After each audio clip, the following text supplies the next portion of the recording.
Okay, so I had what I deemed to be a pretty hopeful thought for those of us who sometimes get doomy and gloomy, thinking about a potential technocratic, dystopian nightmare where we're all trapped inside the metaverse and being tracked by our credit score and things of that nature. And the hopeful thought is, I remember when Kindle books were first invented, and it was around the same time that Borders went out of business. And I thought everyone would be just reading books on electronic devices and the physical book would just disappear. Here we are 20 years later, and Barnes and Noble still exists, and people are still buying and printing and writing physical books. And here's the other thing that I noticed.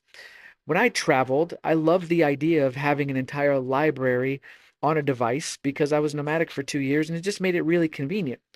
But I also noticed that I'm much more engaged when I'm reading a physical book with paper in my hands. And my satisfaction of the book when I'm done is actually a lot higher.